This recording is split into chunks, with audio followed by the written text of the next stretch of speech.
Қазақ әдебиетінің барлық жанрларында қалам тартып, елеулі туындылар берген әмбебап иесі. Ильяс Жансүгіров мектеп оқушыларын халықтың тарихынан өткен өмірінен хабардар болуына аса мән берген.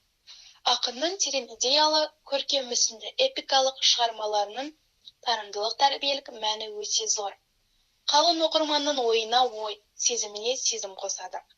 Қиялына қанат бітіріп, эстетикалық ләззат береді. Ильяс Жансүгіров терең ой, үлкен сезім поэзиясын сонымен бірге проза жанрында да замандастарынан қалыспаған. Соның дәлелі «Жолдастар» романы. Бұл роман 1917 жылы революцияға дейінгі қазақ халқының өмірі мен тұрмыс тіршілігі, халықтың салт дәстүрі мен қазақ қоғамының этнографиялық тұрмысынан мол мәлімет беретін. Сол кездегі қазақ тұрмысының тарихи ортасын қайнап шыққан көреген жазушысы көркем шығармасы болып табылады. Қамтыған кезеңі тарихи тұрғыдан да аса маңызды оқиғаның болған уақытынан ақ шығармада көтерілген мәселелердің маңыздылығын, қомақтылығын байқауға болады. Жалпы роман 4 тараудан тұрады. Бастау, ағын, толқын және тасқын. Әр тарауда шағын тақырыпшалармен бекінген. Әрбір шағын бөлігі тиянақты, жинақы, әңгіме іспеттес.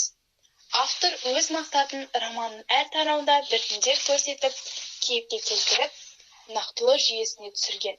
Романның негізгі кейіпкерлері Сатан мен Мәмбет Мардан образдары. Толық сомдалып шыққан. Бірнеше тарау Сатанның Шалматай байдың үйінде жалшылықта жүрген кездегі тіршілігі бейнелеуге арналса, екінші тарау Сатан мен тағдырлас Мәмбет пен Мардан есімді жарлы Жақыбай жастардың жалшылық өміріндегі көрген қорлығын суреттеуге арналған. Қаламгер қаһармандары уақытпен бірге өзгеріп бастайды. Нақты оқиғалар ішінде ойлары өсіп, дүниеге көзқарастар жетіле түсіп, сенгіш Мәмбеттерден Кавказдың қаралы қан жарындай өткір, өжет жегіштер шыға бастауы шынайы суреттеледі. Омбы қаласында алғаш қазақ жұмысшыларының тұрмыс тіршілігі 1916 жылы маусым жарлығы бірінші империалистік соғыстағы қазақтар өңірлі мен 1917 жылғы ақпан төңкерісінің ықпалымен елге оралғандардың қазан төңкерісіне белсене қатысуымен романның бірінші кітабы аяқталады.